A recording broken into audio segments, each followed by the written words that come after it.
ആരോഗ്യമന്ത്രി വീണ ജോർജിന്റെ രാജി ആവശ്യപ്പെട്ട് സംസ്ഥാന വ്യാപക പ്രതിഷേധം. തിരുവനന്തപുരത്തെ ഔദ്യോഗിക വസതിയിലേക്ക് യൂത്ത് കോൺഗ്രസ് നടത്തിയ മാർച്ച് അക്രമാസക്തം. പോലീസ് ജലപീരങ്കി പ്രയോഗിച്ചു. മന്ത്രിയുടെ പത്തനംതിട്ട അങ്ങാടിക്കലെ വീട്ടിലേക്കും കോഴിക്കോട് മെഡിക്കൽ കോളേജ് പ്രിൻസിപ്പൽ ഓഫീസിലേക്കും BJP മാർച്ച്. സംഘർഷം. കോഴിക്കോടും കണ്ണൂരും കാസർകോടും DMO ഓഫീസിലേക്ക് യൂത്ത് കോൺഗ്രസ് പ്രവർത്തകരുടെ പ്രതിഷേധ മാർച്ചിൽ സംഘർഷം. സംസ്ഥാനത്തെ മരുന്ന് വിതരണം പ്രതിസന്ധിയിലെന്നും ആരോഗ്യമേഖല സ്തംഭിച്ചുവെന്നും പ്രതിപക്ഷ നേതാവ്.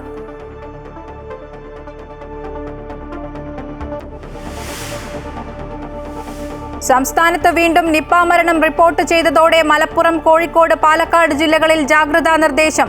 പാലക്കാട്ടെ രോഗിയുടെ റൂട്ട് മാപ്പ് പ്രസിദ്ധീകരിച്ചു. സമ്പർക്ക പട്ടികയിൽ 345 പേർ നിരീക്ഷണത്തിൽ.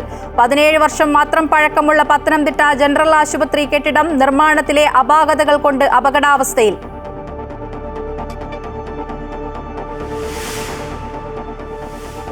ക്ഷേത്രോപദേശക സമിതികൾക്ക് കൂച്ചുവിലങ്ങ്.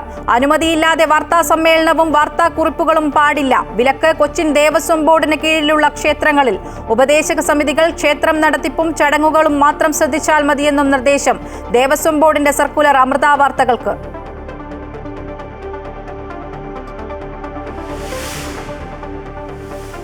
കേരള കലാമണ്ഡലവും സ്വാശ്രയ വഴിയിലേക്ക്. MPA ഭരതനാട്യം, വയലിൻ എന്നീ സ്വാശ്രയ കോഴ്സുകളിലേക്ക് അപേക്ഷ ക്ഷണിച്ചു. സാമ്പത്തിക പ്രതിസന്ധി നേരിടുന്ന കലാമണ്ഡലം സ്വകാര്യവൽക്കരണത്തിലേക്ക് ചുവടുവയ്ക്കുന്നുവെന്ന ആക്ഷേപം.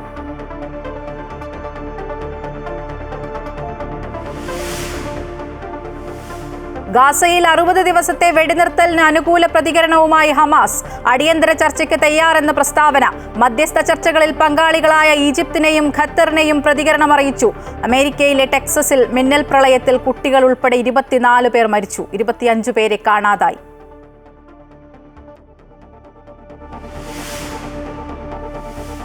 KCL താരലേലം തുടരുന്നു. സഞ്ജു സാംസൺ വിലയേറിയ താരം. 26,80,000 രൂപയ്ക്ക് കൊച്ചി ബ്ലൂ ടൈഗേഴ്സ് സ്വന്തമാക്കിയത് പകുതിയിലേറെ തുക ചെലവഴിച്ച്.